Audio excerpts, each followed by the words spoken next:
Una po sa lahat, when we talk about governments, normally we only understand political governments.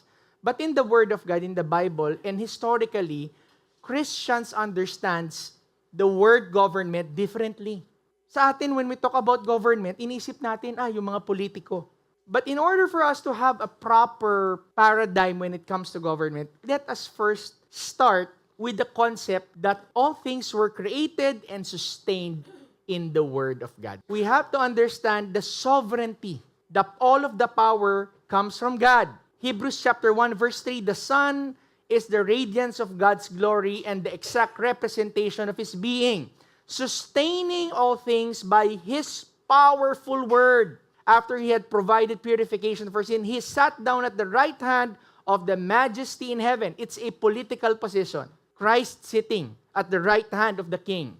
Second, He is the image of the invisible God, meaning Jesus, the firstborn of all creation, for by Him all things were created, in heaven and on earth, visible, invisible, whether thrones or dominions or rulers or authorities.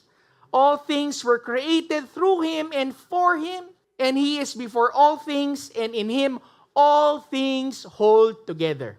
Lahat ng bagay, hindi lang religious na mga bagay, everything is held by the power of the Word of God. Even Einstein would say there's a strange power that brings the particles of atoms together. Science could say that there is a power there, but they cannot ascertain why the power is there. But the Bible says it's what? It's the Word of God, the power of God that brings everything together. Kaya nga na-create daw yung fission and fusion power. The basic premise that we need to understand when we talk about governments with an S is God is sovereign and His Word is law. Marami ho sa atin allergic sa salitang batas. We need to understand that law simply means the desire of the sovereign. It's not about just judgment or everything. It's about the will of the sovereign, the perfect will, the pure will of the sovereign. He is sovereign yesterday, today, and forever. Amen po ba yun? And it says that Jesus upholds the universe by the power of His Word. And His Word is the law. For the earth is the Lord's and everything in it. Everything in it. Is there anything in this world that does not belong to the Lord? Nothing. Marami people or things, even the devil would try to lay claim of things, but eventually everything will be judged and returned to God. So the sovereignty of God also means that the biblical understanding of government is taken in the comprehensive sovereignty of God in all affairs of the world. Hindi, secular yan. Hindi, spiritual to. No. When God returns, He does not come just as a pastor, as a religious leader. He comes back as King and the author of everything, the creator of everything, the Word that created everything. So God as King exercises His control and authority over His creation through His law, which is His divine will.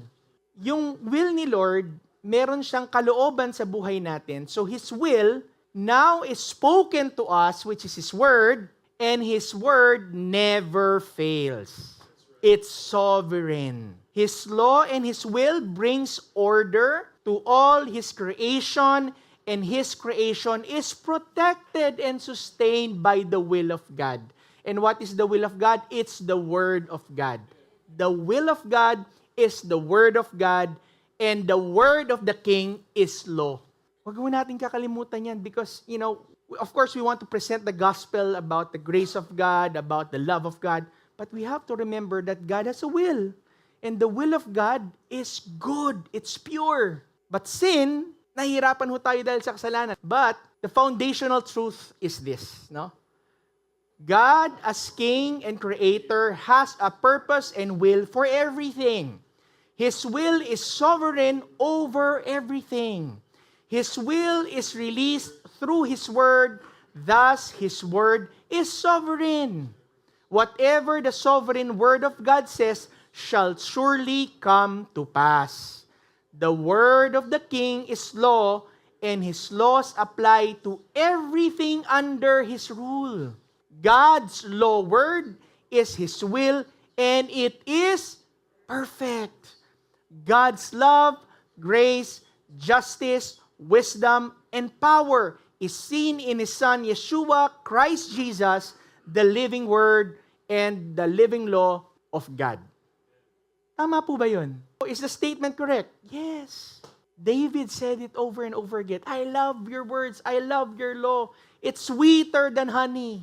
But of course, Jesus Christ is the fulfillment. Amen. Christ would not fulfill something that is not good. The sovereignty of God, the power of God, God being the creator of everything, is able to sustain everything through His will and His word and His law. Amen po ba? Now, in order to do that, dito sa mundo, He created man. Because man is the enforcer of His will. Did you saw my daughter dito? Ayun, nandyan po siya. Kapag matigas ho ang ulo, kapag hindi sumusunod ang anak, kailangan turuan, kailangan disiplinahin. Is it because, you have to be the authority just because of the sake that you want to be the authority? No, because that's God's will. Amen. Children, obey your parents in the Lord. Wives, submit to your husbands as unto the Lord also. Sabi ho, husbands, love your wives as Christ loves the church. Every human relation, whether personal, societal, is always a picture of God's authority and God's will dito po sa lupa. Kaya hindi ho tayo napipilitan, gawin lamang ang tama. Kasi ginagawa natin to because we know that this is the will of God. So God blessed them and said to them, be fruitful and multiply and fill the earth and subdue and have dominion over it. Sino kausap ng Panginoon? Si Adam and si Eve. Be fruitful and multiply. Hindi ka pwede mag-multiply pag parehong Adam, pag parehong Eve. How can you multiply? How can you replenish the earth if you're only two in this world? So, the dominion mandate, the order of God of managing the entire creation, of enforcing His will, was given to a husband and a wife. Because marriage is not only for self. Kasi masarap, nagmamahalan kami. Okay naman yun. Every intimacy bears fruit. So God blessed them and He said, He made man in His image. Man was created and assigned by God to be the enforcer of God's will over all His creation. And man fulfills this calling through the application and fulfillment of the law and the Word of God, manifested in the Word of God. You want to have a strong life, a founded life? We found our lives in the Word of God. We can use the Word, but we don't want to use the law. But the Word of God is the will of God. God is our King, and what He says is perfect and sovereign. Amen. So man's role now is what? To enforce the will of God on earth. Yan ho ang duty ng tao, mga kapatid. Man's duty now is to enforce God's commands for himself, sa ating sarili, and for the world under him. Ecclesiastes 12 verse 13, Solomon himself, the wisest man, the most powerful king, most successful king of Israel, the covenant people. Anong sabi ho niya dito? When all has been heard, the conclusion of the matter is this: fear God and keep His commandments, because this is the whole duty of man. Amen?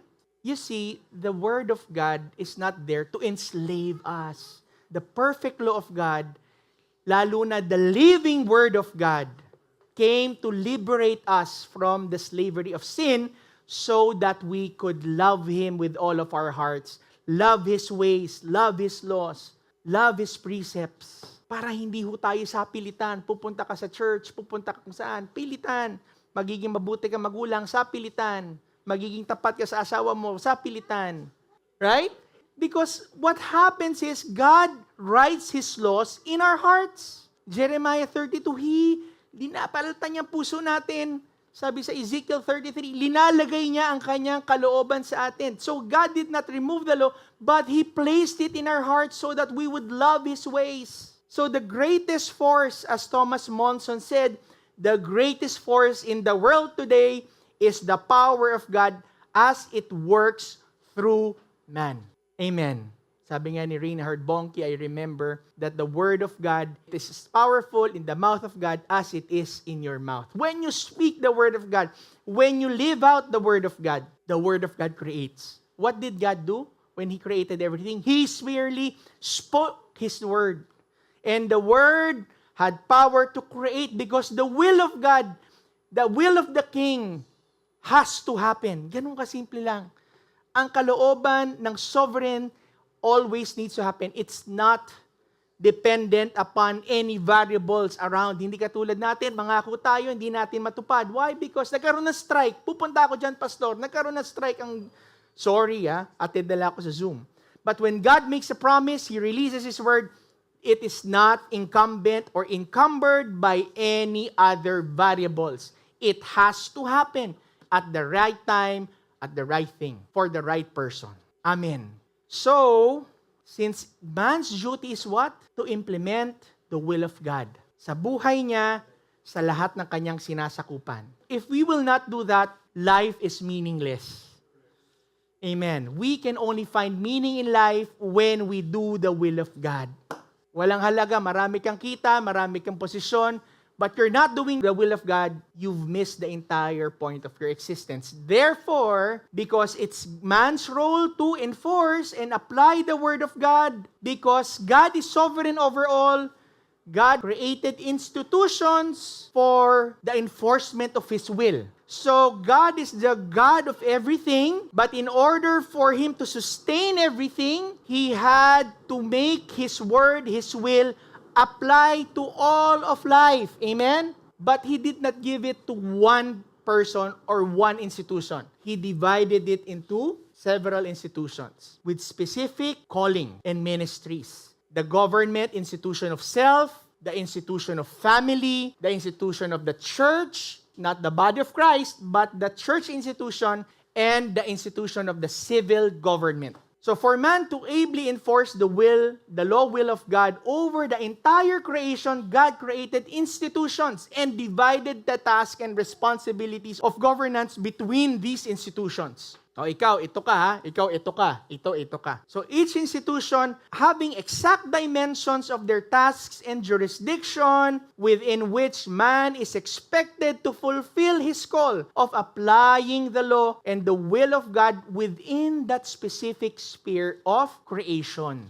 So these institutions are what we understand as governments, the governing organizations that God Himself created. So man has to ensure that these governments do function and cooperate within its spheres because the misuse of one of these governments can lead to the detriment and oppression of the other governments. Pag lumagpas ang trabaho ng isa dito sa mga God-given governments, kinakain ho ang trabaho noong kabilang grupo at kanilang organization. And it's important. Why? And we can see this now in society. And it's enough for us to understand this point that God authored the creation of these governments. Governments, with an S. So let's go to the first government, first institution, man. Self. Bakit ho tinawag that self is a government? Because you are not just bones and flesh. Because in the Bible, we are spirit, soul, and body. And the spirit, soul, and body does not always agree. They conflict with each other. And unless and until we maintain godly order in the spirit, soul, and body, our self-government would always be in shambles. Magulo. Because the basic of all institutions is the government of self, where the spirit is designed to lead and bring order over the soul and the body so one can fulfill the law and the will of God in his life. Pwede mo bang ma-fulfill ang will ng Lord sa buhay mo when you are given over to the flesh? When you are given over to the soul? When you are not given over to the Spirit that is led by the Spirit of God? Thus, a man ought to be Spirit-led. Amen. As he obeys God's will in his life. Amen. You want to obey the will of God in your life? You understand the Word of God. You understand the law of God in your life. And it is only done through the power of the Spirit. Man was given the responsibility and the right to life, liberty, and property, so he or she may live out God's call in one's life. We were talking about the responsibility to life, liberty, and property being given by God. The fact that you are born, it means God intended for you to live.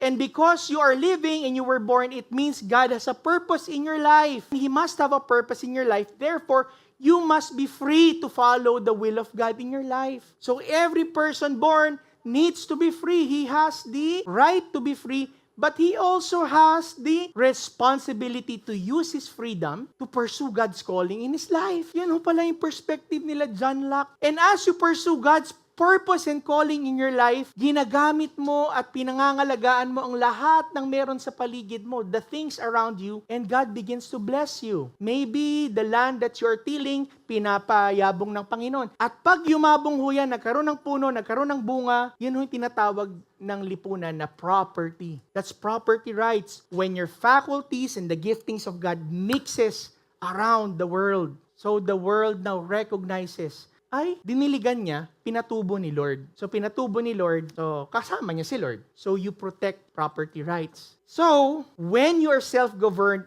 you are led by the Spirit, and you live in accordance to the will of God, you are self-governed. Ibig sabihin, hindi ka nakarely kahit kanino because you are now dependent and under God, so you are not fearful of men.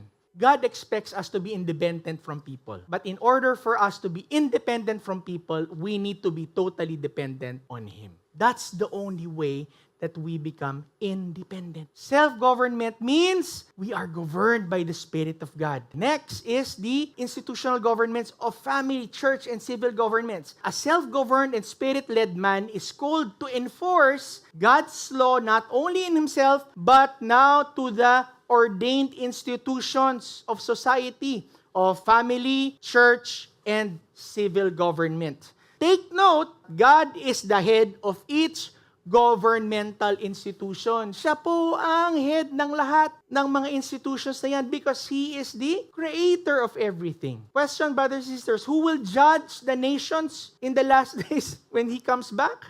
Is it Satan? It's Christ. He sits at the right hand of the Father. So siya po ang hari sa lahat. So, the family government, this is now the most basic societal government that God created. Everyone is born in a family. Maaring hindi ka rin i-recognize, pero pinanganak ka sa isang nanay. At yung nanay na yon, meron yung biological kang tatay. Tama po ba? Maliban na kung ikaw ay virgin birth. Meron po ba dito? Wala. The government of family is the basic community. It's a government. And God provides care, welfare, education, and training, and most of all, discipleship over the person. Kasi madalas ang discipleship sa church, di ba? Siyempre, tinuturuan natin ang Bible. Pero ang discipleship, we train up a child in the way that he should go. That's an order not to the pastor, nor to the priest. It's an order to the family. Amen? Gymnasio, training. Christ is the head of the family. Ayun Again it's not, read the Bible again, it's not the father who is head of the family.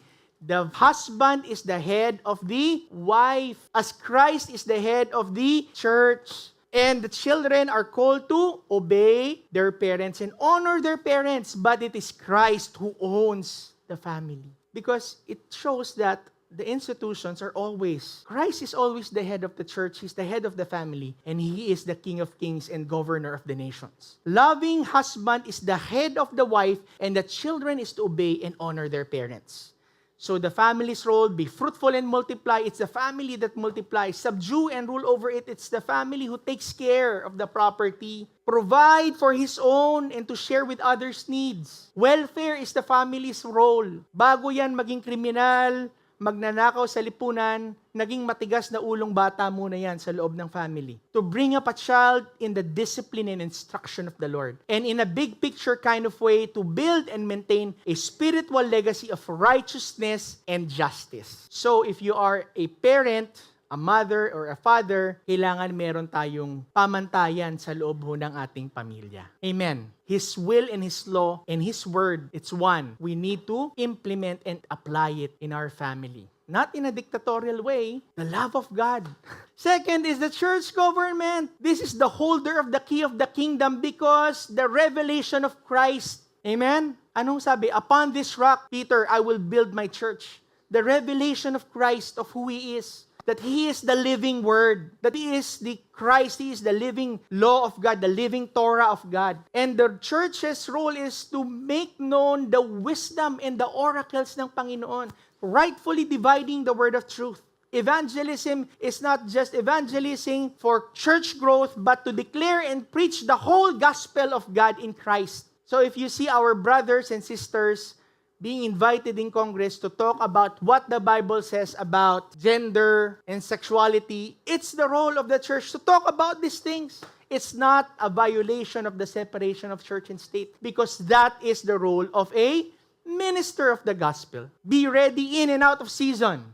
When he asked to give an account, dapat handa kang sumagot. For edification, teaching, and rightfully dividing the word and the law of God in all spheres of life. Hindi ho trabaho ni pastor ang maging tatay sa iyong anak. Pero trabaho po nating mga pastor to rightfully divide the word of God when our members goes to us and ask us, what does the Bible say about this? Sabihin mo, wala. Makinig ka na lang sa news. Pumunta ka na lang dun sa school mo na, does it talk about the Word of God? Because the Bible absolutely has nothing to say about it. So you're saying now that God, who is the King of everything, the earth is the Lord's and the fullness thereof, that His law, His word, His will, is a respecter of certain spheres in society. Na binigay na natin sa demonyo yan. Brothers and sisters, brethren, let us begin to, Lord, help us to disabuse our minds, Lord. We are losing by default. We're not saying na lahat ng mga pastor tumakbo sa politika. Sinasabi natin, alamin natin ang sinasabi ng salita ng Diyos. And we begin to teach it and to preach it. Benevolence, which is living the Word of God. And number 6, very important, administration of the biblical ordinance, sacraments, and disciplines. Worship, service, marriage, wedding. Sino ho ba nagkakasal? Si mayor po ba? Si judge? No, in the Bible, it's the minister of the gospel who does that. The Lord's Supper, we do it in our houses, in our homes, but we could also do it. We do it together as a community. Dedication, baptism, betrothal, internment, all of these things. Ginagawa po natin ito. Ginagawa po ng institutional church. Di ba we are the church, we are the body of Christ? Yes, but we're talking about the institution. We're talking about the institution that God created in order to do these things. Now, we go to the least important government. Least important, but is now the most dominant. Bakit least important? Because finally, the least of all governments is the civil government. Yung gobyerno na nalalaman natin. Because it holds not the key, which with the church, the revelation of Christ, but it holds the sword and functions to protect society and the people from the works of the sinful nature. It likewise protects to ensure that man in all other institutions are free to pursue God's given rights and calling. And remember that Christ is the head of the civil government and He is also the governor of the nations and He is the King of all nations. Isip mo, bakit King of all nations? When you say that Christ is the King of all nations, He is the King of kings and Lord of lords, is that a religious statement? Is that a political statement? Neither. He's the king. When you see powerful people who would try to marginalize people of faith and will say, Pastor, diyan ka na lang. Sister, diyan ka na lang sa loob ng simbahan. Ano to? Ibang usapan to. We're talking about society and politics here. Why? I'm not serving my pastor. I'm not just serving the priest. I'm serving the one who owns your lives. Owns everything, all of the resources that you're trying to take away from me. Is the one who could, in the snap of His finger, just obliterate everything. Yun ang pinaglilingkuran ko. So when you come in at the room, remember that you are the ambassador, the son, and the daughter of a king. So the civil government's role in the Bible is rule with God's authority, provide security for the good, to punish evil, to serve God by serving those under them,